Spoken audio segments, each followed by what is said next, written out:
Good morning to everyone. இன்றைக்கி இந்த வீடியோவில் 8th standard maths 2023 quarterly examination Tenkasi district question paper one words answer என்ன அப்படிங்கிறத பார்க்க போகிறோம். இந்த வீடியோவில் சூஸ் த கரெக்ட் ஆன்சர் மட்டும் அந்த 5 கொஸ்டின்ஸ்க்கு ஆன்சர் என்ன அப்படிங்கிறத எக்ஸ்ப்ளனேஷனோடு பார்க்க போகிறோம். ஸோ ஃபர்ஸ்ட் கொஸ்டினே இங்கே கொஞ்சம் தப்பாக இருக்குது. 3/4 டிவைடட் பை, பட் இங்கே மல்டிப்ளிகேஷன் கொடுத்துருக்குறாங்க. ஸோ அதை பார்த்துக்கோங்க. டிவைடட் தான் என்ன செய்யணும், வரணும். ஓகேவா? அந்த இடத்துல டிவைடட் தான் வரணும். வந்தால் தான் கரெக்டு. புக்கை ரெஃபர் பண்ணுங்கள். புக்கில் டிவைடட் தான் இருக்குது. ஓகே, இந்த சம் எப்படி பண்ணணும்? ஃபர்ஸ்ட்டு ப்ராக்கெட்டில் இருக்கிறத சிம்பிளிஃபை பண்ணணும். ப்ராக்கெட்டில் இருக்கிறத சிம்பிளிஃபை பண்ணுறதுக்கு என்ன செய்யணும்? எல்சிஎம் எடுக்கணும். 2 and 8க்கு எல்சிஎம் என்ன? 8 தான். அப்போது 8க்கு நேரே மேலே இருக்கிற வேல்யூவை அப்படியே எழுதணும். 2 கூட எந்த நம்பரை மல்டிப்ளை பண்ணால் 8 கிடைக்கும்? 4. அதே நம்பரை கொண்டு மேலே மல்டிப்ளை பண்ணணும். அப்போ 1 × 4 4. இப்போ இதோட simplified answer 9/8.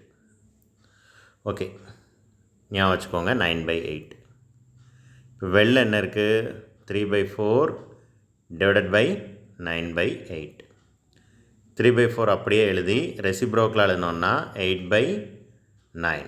1 4 is 4, 2 4s are 8, 1 3 is 3, 3 3s are 9. அப்போ ஆன்சர் என்ன அப்படின்னா 2/3.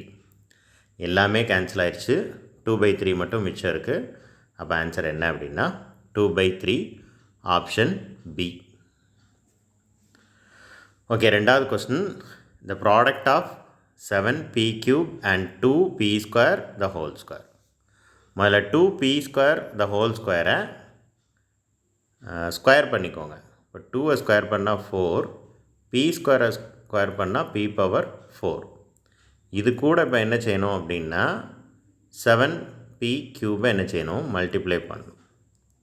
ஃபர்ஸ்ட்டு நம்பர்ஸை மல்டிப்ளை பண்ணிக்கோங்க. 7 4s are 28. அண்டு p க்யூபையும் p பவர் 4ஐயும் மல்டிப்ளை பண்ணணும். pயை எழுதிக்கோங்க. ஸோ ரெண்டு வேல்யூ, பவரில் இருக்கிற ரெண்டு வேல்யூவை மல்டிப்ளை பண்ண சொன்னால் பேஸ் சேமாக இருந்தால் என்ன செய்யணும்? பவரை ஆட் பண்ணணும். அப்போ 3 + 4 7 தான். அப்போ 28 p பவர் 7. Option B. இங்கேயும் ஆப்ஷன் பி 28 p பவர் 7 தான் ரைட்டான ஆன்சர். ஓகே, கொஸ்டின் நம்பர் 3 பார்க்கலாம். 60 is subtracted from 60% of a number to give 60 the number. என்னன்னு கண்டுபிடிக்க சொல்லியிருக்காங்க. ஒரு நம்பர் என்ன அப்படிங்கிறது தெரியாது, ஆனால் அந்த நம்பரோட 60%.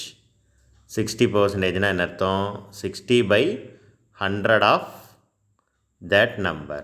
அதுலேருந்து எதை சப்ட்ராக்ட் பண்ணணும்? 60யை சப்ட்ராக்ட் பண்ணணும். அப்படி சப்ட்ராக்ட் பண்ணால் என்ன கொடுக்குன்னு சொல்லியிருக்காங்க? 60 கிடைக்குது, 60 ஆன்சராக கிடைக்குது அப்படின்னு சொல்லியிருக்கிறாங்க. இவ்வளவும் நமக்கு மேலே புரியணும். ஓகேவா? So 60% of a number. So இதுதான் அது 60% ஆஃப் எ நம்பர். அதிலிருந்து 60 என்ன செஞ்சுருக்கோம்? சப்ட்ராக்டட் பண்ணுறோம். when 60 is subtracted from this number, அப்போது -60 போடணும். அப்படி சப்ட்ராக்ட் பண்ணால் என்ன கிடைக்குது? 60 கிடைக்குதுன்னு நினச்சிருக்காங்க, சொல்லியிருக்காங்க. ஓகே, இப்போ என்ன செய்யணும் அப்படின்னா இந்த -60யை ஃபர்ஸ்ட் ஸ்டெப் அடுத்த சைடு கொண்டு போய்க்கோங்க. ஸோ ஏற்கனவே இங்கே ஒரு 60 இருக்குது. இந்த -60 அடுத்த சைடு போணுச்சுன்னா என்ன ஆகும்? +60 ஆகும். அப்போ என்னவாயிரும்? 120 ஆயிரும். அப்போ this value is equal to 120 அப்படின்னு சொல்லி கிடைக்கும். ஞாபகம் வச்சுக்கோங்க. எப்படி எழுதணும்? 60/100 x is equal to 120. இப்போ x வேணும்னா 120 × 100/60, ரைட்? ரெசிப்ரோக்கலாக மாறும். மாறிடுச்சா? 0வையும் கேன்சல் பண்ணிடலாம். 1 6 is 6, 2 6 are 12. 2வையும் 100ஐயும் மல்டிப்ளை பண்ணால் எவ்வளவு? 200. அப்போ ஆன்சர் என்ன அப்படின்னா 200. Option D 200. Okay, question number 4. In a triangle PQR, ஒரு ட்ரையாங்கிள் வரைங்க PQR. இன்னொரு ட்ரையாங்கிள் வரைங்க XYZ. இந்த ரெண்டுலேயும் எது சேமாக இருக்குன்னு சொல்கிறாங்க? PQ divided by XY, sorry PQ divided by XY இந்த இருக்குது. இந்த ரெண்டும் QR டிவைடட் பை YZ இதுக்கு ஈக்குவலாக இருக்கும்னு சொல்கிறாங்க. அப்போம்னா எந்த ரெண்டு ஆங்கிள் சேமாக இருக்கணும்னு சொல்கிறாங்க. அப்போ இந்த ரெண்டு லைனையும் ஜாயின் பண்ணுற ஆங்கிள் என்ன? இதுதான். அதே மாதிரி இங்கே இந்த ரெண்டு லைனையும் ஜாயின் பண்ணுற ஆங்கிள் என்ன? இதுதான். அப்போ இந்த ஆங்கிள் என்னது? Q. இந்த ஆங்கிள் என்னது? Y. அப்போ Q is equal to Y. Option A, Q is equal to Y. Okay, அடுத்து question number 5. So 3 multiple choice questions இருக்குது. ஒவ்வொரு கொஸ்டினுக்கும் 4 ஆப்ஷன் இருக்குது. எத்தனை வழிகளில் உங்களால் ஆன்சர் பண்ண முடியும் அப்படிங்கிறது தான் கொஸ்டின். ஓகே, ஸோ இந்த 3 தான் கொஸ்டின். இப்போ இந்த சம்மில் என்ன கேட்டிருக்காங்க அப்படின்னா இதுதான் கேட்டிருக்கிறாங்க. இப்படி ஒரு எங்களுக்கு எக்ஸாமினேஷனில் இப்போ இந்த 3 கொஸ்டினுக்கு நீங்கள் என்ன செய்ய போகிறீங்க? ஆன்சர் பண்ண போகிறீங்க. ஒவ்வொரு கொஸ்டின்லேயும் 4 சாய்ஸ் இருக்குது. எப்படிலாம் ஆன்சர் பண்ணுவீங்க? நான் உங்களுக்கு புரியணுங்கிறதுக்காக சொல்கிறேன். இங்கே ஏ, இங்கே ஏ, இங்கே ஏ சூஸ் பண்ணலாமா? 3 வழியாச்சு.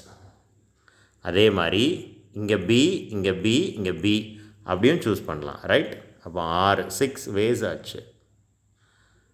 அதுக்கப்புறம் இங்கே சி, இங்கே சி, சி அப்படி சூஸ் பண்ணலாம். இங்கே டி, டி, டி அப்படி சூஸ் பண்ணலாம். இங்கே ஏ, இங்கே பி, இங்கே சி அப்படி சூஸ் பண்ணலாம். அப்படி தானே? இப்படி நிறைய வழிகள் இருக்குது. இப்படி எத்தனை வழிகளில் நீங்கள் ஆன்சர் பண்ணுவீங்க? இங்கே டி, இங்கே சி, இங்கே பி இப்படி சூஸ் பண்ணலாம். ஸோ அப்போ இந்த மாதிரி கொஸ்டினுக்கு எப்படி ஆன்சர் பண்ணணும் அப்படின்னா, இப்படி நம்ம ஒவ்வொன்றா எழுதி எத்தனை சாய்ஸ் இருக்கும் அப்படின்னு சொல்லி கண்டுபிடிக்க முடியாது. ஸோ அதுக்கு என்ன செய்யணும் அப்படின்னா, ஒரு சம்மில் எத்தனை சாய்ஸ் இருக்குது? 4 இருக்குது. 4 × 4 × 4. ஒவ்வொரு கொஸ்டின்லேயும் 4 சாய்ஸ் இருந்துச்சு. அப்போது 4 × 4 × 4 மல்டிப்ளை பண்ணிடுங்க. 64 கிடைக்கும். 64 தான் ஆன்சர். இப்போதைக்கு இவ்வளோ புரிஞ்சால் போதும். தேங்க்யூ.